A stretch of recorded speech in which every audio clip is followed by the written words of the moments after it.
दोस्तों, आज की इस वीडियो में बात करेंगे साईनाथ कमर्शियल स्टॉक एनालिसिस के बारे में, फंडामेंटल स्ट्रेंथ के बारे में और वीकनेस के बारे में।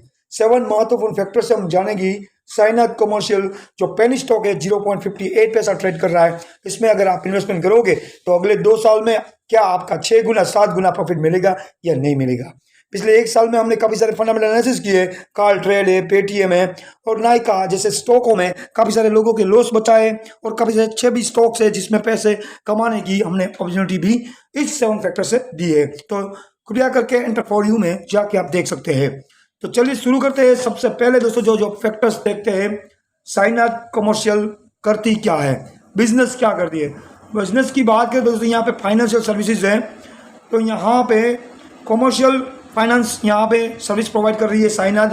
हालांकि यहाँ पे बिजनेस फाइनेंस का करती है, तो यहाँ पे डिफरेंट टाइप्स सेक्टर्स होते हैं। फाइनेंस में काफ़ी सारे सेक्टर्स होते हैं जहाँ यहाँ पे स्लीपिंग पार्टनर भी हो सकते हैं साईनाथ, या फिर कई दूसरी कंपनियों में इन्वेस्टमेंट की यहाँ पे अपॉर्चुनिटी भी देते हैं। तो यहाँ पे बिजनेस कैसा करता है ये तो फंडामेंटल से ही पता चलता है, चाहे अच्छा करे या बुरा करे ये इसकी बैलेंस शीट से ही पता चलता है। तो यहाँ पे फाइनेंशियल से जुड़ी हुई कंपनी है। पहला जो फैक्टर्स है फाइनेंशियल को लेकर देखा जाए तो पिछले 3 साल में अच्छा खासा ग्रोथ है, इंडस्ट्री में भी ग्रोथ है, तो यहाँ पे पॉजिटिव साइन दिख रहा है। दूसरा दोस्तों यहाँ पे देखते हैं इन्वेस्टरों का रिस्क क्या है। हम पेनी स्टॉक में अक्सर पहले रिस्क देखते हैं इन्वेस्टरों का कि यहाँ पे अगर इन्वेस्टमेंट करते हैं तो इन्वेस्टरों को यहाँ पे पैसा फंसने का चांस है कि नहीं, क्योंकि पेनी स्टॉकों में ही सबसे पहला खतरा मंडराता है पैसा फंसने का। तो यहाँ पे मार्केट कैप जो 13 करोड़ की है उसके सामने यहाँ पे हम देखते हैं कि जो मार्केट कैप होती है उससे यहाँ पे 20% एसेट होनी चाहिए, 20% यहाँ पे रिजर्व सरप्लस होना चाहिए और रिजर्व सरप्लस से 20% से ज़्यादा कर्जा नहीं होना चाहिए। तो चलिए दोस्तों यहाँ पे देखते हैं मार्केट कैप यहाँ पे 13 करोड़ की है, उसके सामने बात करें तो कंपनी की टोटल एसेट्स की बात करें तो कंपनी टोटल एसेट्स यहाँ पे जो है वो 48 करोड़ की है।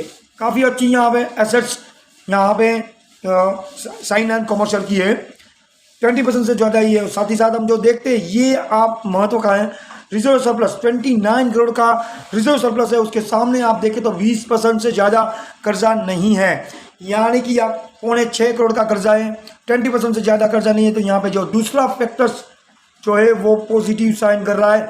यहाँ पे इन्वेस्टरों का कोई खतरा नहीं है। इन्वेस्टर अभी के 2022 में इन्वेस्टमेंट करता है तो खतरा नहीं है। हालांकि ये आपको हर साल देखते रहना चाहिए, क्योंकि दोस्तों यहाँ पे क्वार्टरली ये चेंज रहता है कर्जा भी और रिजर्व सरप्लस और एसेट्स भी। तो यहाँ पे आपको अगर आपने इन्वेस्टमेंट करके रखा है किसी भी स्टॉक में तो आपको हर क्वार्टर का रिजल्ट भी देखते रहना ज़रूरी होता है, क्योंकि इसमें चेंजेस होते रहते हैं। तो यहाँ पे दूसरा जो फैक्टर्स है वो पॉजिटिव साइन कर रहा है। तीसरा जो हम देखते हैं कंपनी कंटिजेंसी से सेल कर रही है या नहीं कर रही है। तो आप देखें तो दोस्तों यहाँ पे 2014, 15, 16 में कुछ भी बिजनेस नहीं था, बीच में 2017, 18 में यहाँ पे बिजनेस था और यहाँ पे 2022 में कोई भी बिजनेस नहीं है। यहाँ पे कंपनी कोई सेल ही नहीं कर रही, यानी कि मौजूदा साल में कोई यहाँ पे सेल नहीं हो रहा है। तो ये बड़ी एक नेगेटिव साइन हो रही है, कंपनी यहाँ पे कोई भी बिजनेस नहीं कर रही। हालांकि यहाँ पे पिछले साल की यहाँ पे तुलना में इस साल में यहाँ पे 1 लाख का प्रॉफिट दिख रहा है, अगले साल 1.5 करोड़ का था। कंपनी यहाँ पे अच्छा परफॉर्म नहीं करी है नेट प्रॉफिट को लेकर, पिछले सालों की तुलना में आप देखें तो 2 लाख का माइनस है, ज़्यादा माइनस भी नहीं है, तो एक ही साल माइनस दिख रहा था। ज़्यादा यहाँ पे आप देखें तो 2 साल था, कंपनी यहाँ पे लगातार 2 साल 2019-20 में कोरोना वायरस चलते हुए यहाँ पे लॉस किया था। तो ये जो तीसरा फैक्टर है सेल्स को लेकर, प्रॉफिट को लेकर, ये नेगेटिव साइन कर रहा है, न्यूट्रल नेगेटिव जोन में जा रहा है और वीकनेस साईनाथ कमर्शियल की दिखा रहा है। चौथी दोस्तों यहाँ पे देखते हैं कंपनी के पास हालांकि कोई प्रॉफिट करती ही नहीं है तो कैश फ्लो को तो होता ही नहीं है। तो यहाँ पे चौथा भी है, ये भी यहाँ पे नेगेटिव साइन कर रहा है। पांचवा देख सकते हैं तो यहाँ पे कंपनी की कोई इन्वेंट्री नहीं है, क्योंकि आप देख सकते हो कि यहाँ पे 2-3 साल में कुछ बिजनेस ही नहीं किया तो इन्वेंट्री ही नहीं है। तो पांचवी यहाँ पे कुछ यहाँ पे अच्छा परफॉर्म नहीं कर रही है। 6 यहाँ पे देखे तो 7 फैक्टर्स को देखे तो पब्लिक जो यहाँ पे ज़्यादा माल लेकर रखी है, प्रमोटर ने अपना हिस्सा कुछ भी नहीं रखा है, प्रमोटर ने कुछ भी हिस्सा रखा नहीं है। तो यहाँ पे क्या कंपनी का होगा, ये साईनाथ अगर 2-3 साल के लिए रखेंगे तो क्या पैसे मिलेंगे या नहीं मिलेंगे। तो यहाँ पे आप देखें तो 0.58 पैसा यहाँ पे ट्रेड कर रहा है, करीबन 1 रुपये से टूट कर 44 पैसे चला गया था।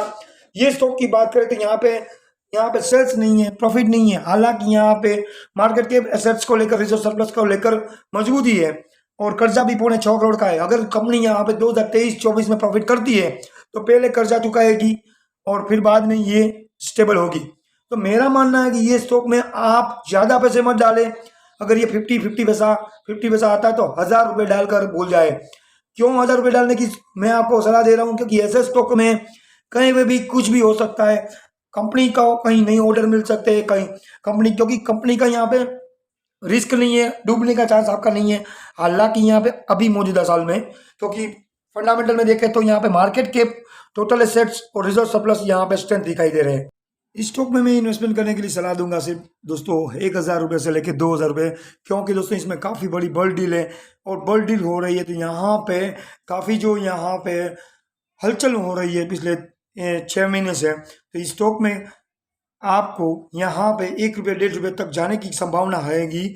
आप अगर 50 पैसे में 1000 रुपये 2000 रुपये डाल सकते हैं तो आप 1-1.5 साल में आपको करीबन 2-3 गुना पैसा मिल सकता है। क्योंकि बल्क डील के हिसाब से मैं आपको बता रहा हूँ, फंडामेंटल में सिर्फ मार्केट के एसेट्स और रिजर्व सरप्लस ही स्ट्रेंथ है, बाकी सब वीकनेस चल रहा है।